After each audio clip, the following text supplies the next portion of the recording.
السلام عليكم ورحمة الله وبركاته. أول ما نبدأ كلامنا نبدأ بسم الله والصلاة والسلام على رسول الله، اللهم صل وسلم وبارك عليه. النهاردة إن شاء الله الغدا بتاعنا رز صيادية، سمك مقلي، سلطة. نتكلم بس على طريقة الرز. تمام تمام. الرز بقى ده أنا بعمله بطريقة حلوة. كل الناس شاطرة، كلنا شاطرين وبنعمل رز حلو، بس أنا بقى بعمله إزاي؟ كأني بعمل رز أبيض وكأني بعمل رز بشعرية.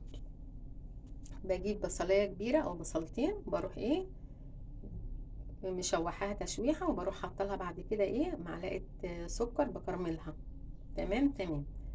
ما بحطش بقى انا لما البصله تتحمر كده وتغمق اللون اللي انا عايزاه، ما بحطش بقى ميه انا عقد بقى كده. لا، اول ما البصله كده الاقيها هتصفر مني شويه بروح غسله الرز بتاعي عشان ما يبوش بقى، ما بغسلوش من الاول. بغسله اول ما تبدا البصله تصفر قبل ما تغمق، او بكون غاسله الرز بروح راكناه جنبي، وبروح حاطاه بقى على البصل. اول ما بتاخد اللون الحلو اللي انا عايزاه ده بروح حاطه عليه الرز، وافضل اشوح في الزيت والبصله لغايه ما الرز كله يتغلف كله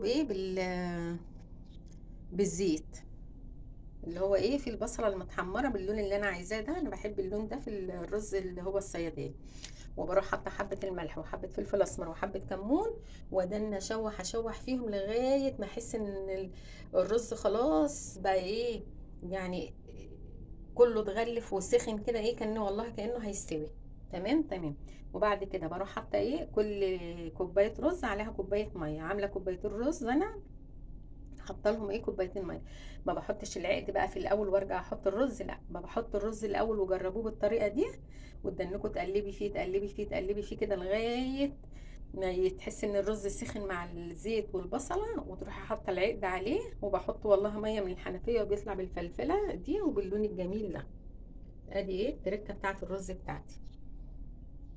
وبحط له بقى حبه الملح وحبه فلفل اسمر وحبه كمون مع الرز وهو بيتشوح في الزيت والبصل. وبحط العيد اول ما بلاقيه بيغلي كده وبيشرب ميته، وبروح موطيه عليه خالص ومقلباه تقليبه وسايباه بقى مع نفسه كده لغايه ما يستوي. بيبقى جميل وطعمه جميل، وجربوه يا جماعه بالطريقه دي. السمك طبعا انا بغسله كويس وبحط له ملح وليمون ودقيق، واسيبه فيه كده واحطه في مصفى يصفي الميه اللي فيه كويس. كنت الاول بعمل له محلول بالملح وزي الفراخ يعني، بالملح وبالليمون وبالدقيق. المره دي قلت اجرب الطريقه دي، عجبتني بصراحه، ولقيت ريحته كمان جميله اجمل من الاول. جبت الملح، جبت حبة ملح في طبق، وجبت حبة دقيق، وعصرت ليمونتين كبار، ورحت ماسكاه كله متبلاه بالدقيق والملح والليمون، وعامله ببطنه برضو حاطه له ملح وليمون ودقيق، وحطيته في مصفى صفى ميته خالص. وبعد كده كنت محضره بقى التومه بتاعتي بالفلفل الاحمر، عاملاها بالكمون بالشطه بالملح بفلفل اسمر بكزبره.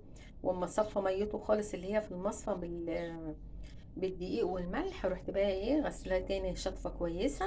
وقبل ما احطه في المصفى اللي كان فيه صبنت المصفى بقى عشان احطه على نظافه كده وما تبقاش المصفى ليها ريحه.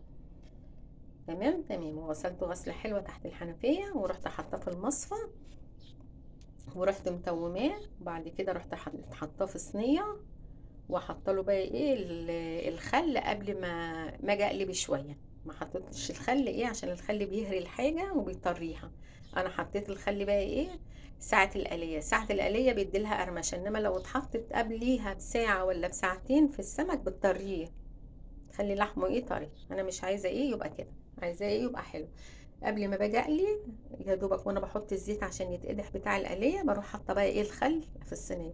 وطبعا انا عصره ليمونه في الطومه مع الفلفل المدقوق مع الكمون مع الشطه مع الملح مع الكزبره الناشفه. وبعد كده بقى بروح عاملاه واروح اقليه. باجي بقى لما اجي احط الدقيق اللي انا هقلي فيه ده، بحط حبه دقيق في صينيه او في طبق كبير، وبروح حاطه له حبه ملح، حبه كمون، حبه